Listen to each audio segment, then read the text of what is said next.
Asni dan Mira, cerita rakyat Betawi. Jangan lupa subscribe dan tekan tombol loncengnya ya.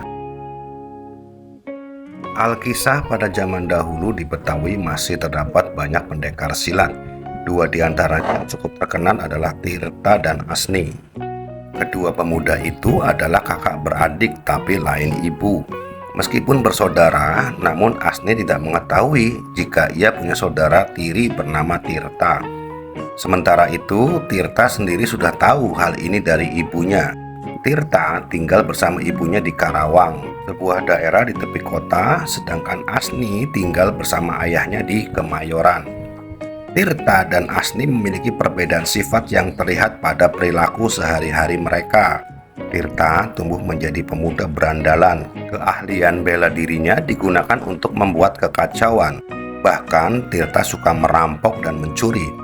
Hasil curiannya ia gunakan untuk mabuk-mabukan bersama teman-temannya. Sementara itu, Asni tumbuh menjadi pemuda yang berbudi luhur. Meskipun berilmu tinggi, ia tetap santun, rendah hati, dan suka menolong. Tidak mengherankan jika Asni sangat disegani dan namanya menjadi cukup terkenal. Suatu malam warga Kemayoran digemparkan oleh sebuah peristiwa perampokan di sebuah rumah orang kaya bernama Babahyong. Harta bendanya dibawa kabur oleh kawanan perampok. Para centeng atau satpam pun terkapar dan tak berdaya saat menghadapi kawanan perampok tersebut. Mendengar kabar itu, penguasa Kemayoran yang bernama Tuan Ruis, Bek atau kepala kampung Kemayoran, dan para opas atau agen polisi segera mendatangi rumah Babahyong untuk melakukan penyelidikan. Setelah mengamati bekas-bekas perampokan itu, Tuan Ruis pun menduga bahwa pelaku perampokan itu adalah orang yang sakti mandraguna. Aku yakin pelakunya bukanlah orang biasa. Hanya orang-orang berilmu tinggilah yang mampu mengalahkan para centeng Babahyong, kata Tuan Ruis. Dengan dugaan itu, penguasa Kemayoran itu langsung teringat pada Asni. Ya, siapa lagi kalau bukan Asni? Hanya dialah orang sakti di daerah ini, guman Tuan Ruis. Tanpa berpikir panjang, Tuan Ruis segera memerintahkan kepala kampung Kemayoran untuk menangkap Asni. Namun, kepala kampung itu menolak karena ia tidak yakin jika Asni pelakunya. Maaf Tuan Ruis, saya yakin bukanlah Asni pelakunya. Saya sangat mengenal sifat dan perilakunya, sanggah sang kepala kampung. Kalau begitu, coba tunjukkan siapa lagi pendekar sakti di Kemayoran ini selain Asni, ujar Tuan Ruis. Rupanya kepala kampung Kemayoran tidak bisa menunjukkan bukti bagaimana yang diminta Tuan Ruis. Akhirnya pada malam itu ia bersama para opas segera menangkap Asni dan memasukkannya ke dalam penjara. Asni yang merasa tidak bersalah pun menolak untuk dipenjara. Maaf, barangkali tuan-tuan keliru menuduh saya sebagai pelaku perampokan itu. Saat peristiwa itu terjadi, saya sedang berada di rumah. Asni membela diri. Mendengar pembelaan Asni, akhirnya kepala kampung Kemayoran memerintahkan para opas untuk memanggil keluarga dan tetangga Asni untuk dijadikan saksi. Setelah mendapat beberapa pertanyaan, mereka pun memberikan kesaksian bahwa memang benar Asni sedang berada di rumah saat peristiwa perampokan itu terjadi. Dugaanku ternyata benar, kata Bek Kemayoran dalam hati. Akhirnya Asni pun dibebaskan, tapi dengan syarat ia harus menangkap pelaku perampokan itu.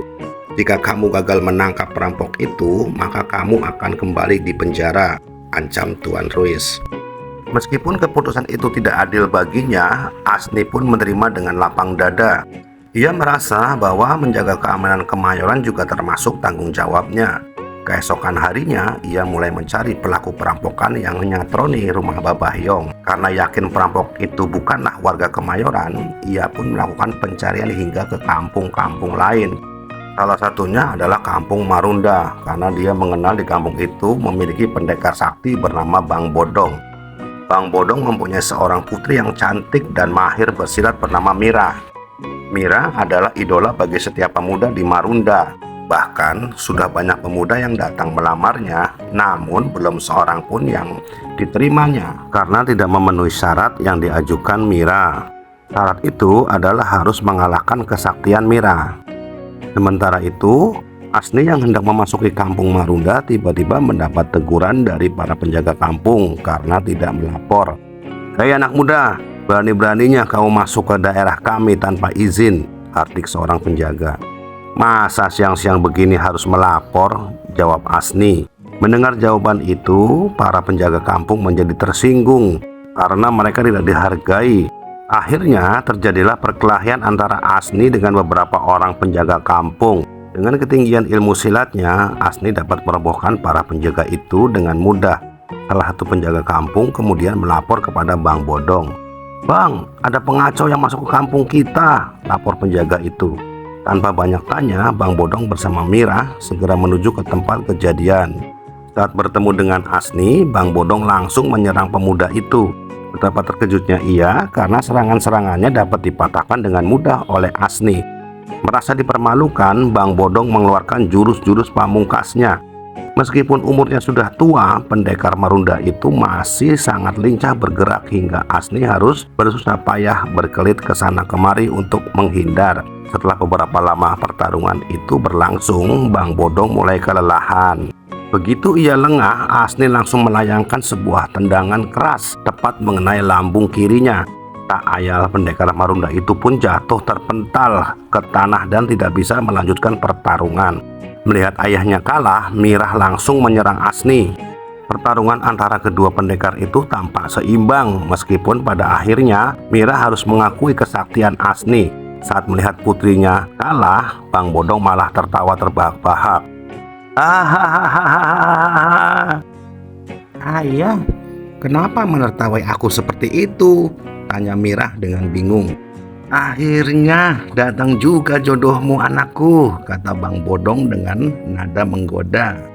"Putriku, apakah kamu sudah lupa dengan janjimu?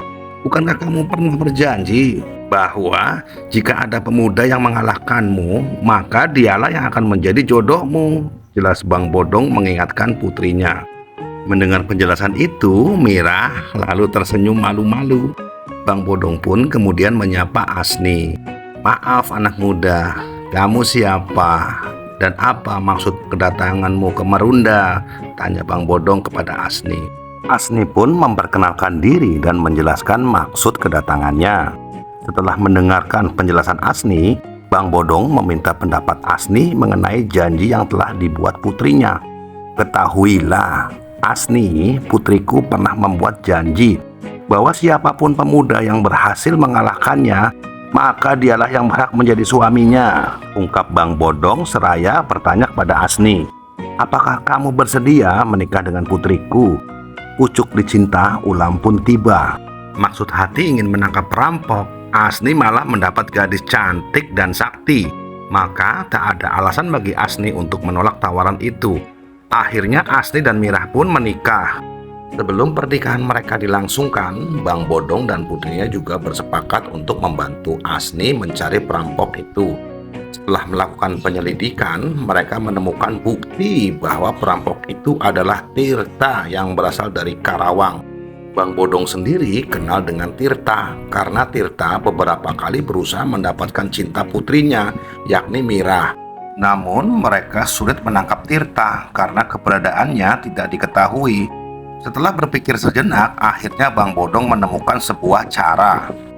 "Satu-satunya cara untuk menangkap Tirta adalah menjebaknya dalam pesta pernikahan kalian," kata Bang Bodong. "Maksudnya?" tanya Asni bingung. "Begini Asni, Tirta itu sangat mencintai Mirah. Aku yakin dia pasti datang dalam pesta pernikahan kalian," jelas Bang Bodong.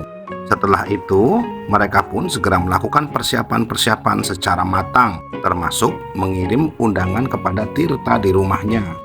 Selain itu, mereka juga bekerja sama dengan Bek Kemayoran dan Tuan Ruiz dengan mengundang mereka ke pesta tersebut.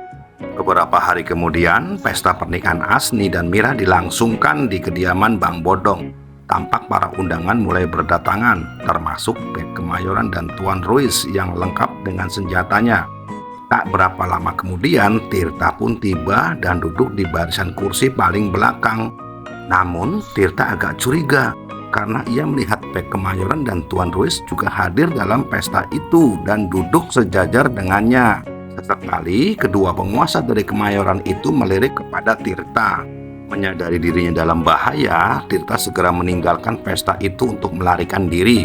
Tuan Ruiz dan Bek Kemayoran bersama para opas segera mengejarnya. Asni dan Mira turut melakukan pengejaran. Tirta berhasil dikejar sehingga terjadilah perkelahian antara Tirta melawan Asni dan Mira. Begitu Tirta lengah, Tuan Ruiz melepaskan tembakan ke arah Tirta dan tepat mengenai dada kanannya. Tak ayal, pendekar silat dari Karawang itu langsung roboh.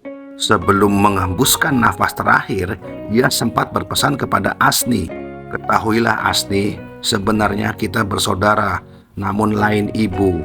Beruntunglah kamu mendapatkan Mira. Ia gadis yang cantik dan baik hati. Tolong jagalah dia baik-baik," ungkap Tirta. Betapa terkejutnya Asni mendengar pengakuan Tirta. Ia pun berusaha mengobati luka saudaranya itu. Namun nyawa Tirta sudah tidak tertolong lagi. Asni pun tidak bisa berbuat apa-apa kecuali menyesali semua perbuatan jahat yang telah dilakukan saudaranya itu. Setelah peristiwa itu, Kemayoran dan Marunda kembali aman. Asni pun memboyong istrinya ke Kemayoran untuk membuka usaha dagang. Berkat kegigihan dan keuletannya, usaha mereka pun maju pesat dan mereka pun hidup berbahagia.